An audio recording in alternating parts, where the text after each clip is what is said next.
जुनसुकै पार्टीका नाममा गरोस्, जुनसुकै सरकारको नाममा गरोस्, त्यसको भ्रष्टाचारीको साथको लागि यो चुनाव हुँदैछ। यो चुनाव सरकार बनाउनु पर्ने होइन, सत्ता परिवर्तनको लागि। नेपालमा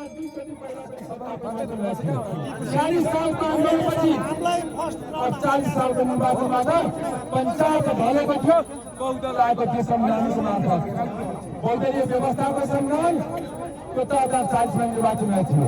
त्यो 46 सालको जन आन्दोलनको जगमा हुआ थियो।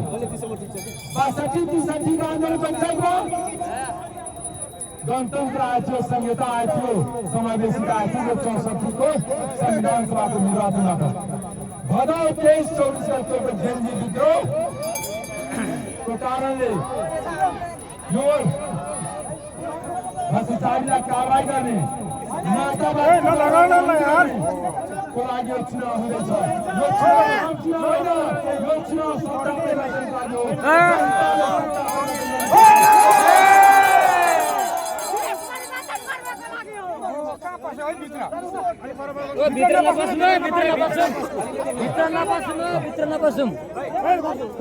हो। यो चुनाव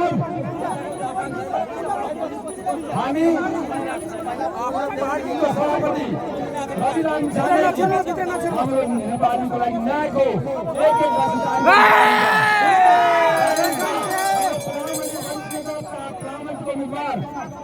भित्र नछिर्ने देशको लागि न्यायको, गरिबको लागि गरिबी दूर गर्नको लागि प्रधानमन्त्री बन्दैछ। युवालाई बेरोजगारी दूर गर्नको लागि प्रधानमन्त्री बन्दैछ। वर्षौंदेखि गरिबको छोराछोरीलाई Australia, Malaysia, Qatar, Saudi, Dubai पठाउने जुन छ त्यसको विरुद्धमा हामी यही देशमा रोजगारी दिन्छौँ, यही देशमा युवाहरूको बसोबास गराउँछौँ, यही देशलाई सुन्दर बनाउँछौँ।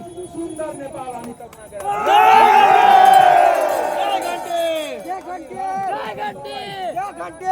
राष्ट्रको हामी अलिकति देशमा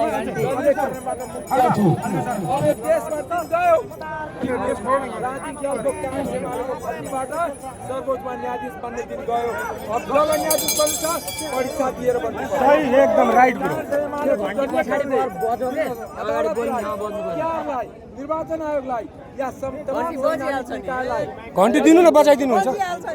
जय घन्टी, जय घन्टी, जय घन्टी, जय घन्टी, जय घन्टी, जय घन्टी, जय घन्टी, जय घन्टी, रवि दाई, जय घन्टी, रवि दाई, रवि दाई, बालन दाई, हाय हाय, बालन दाई, हाय हाय, बालन दाई, रवि दाई, रवि दाई, रवि दाई, जिंदाबाद।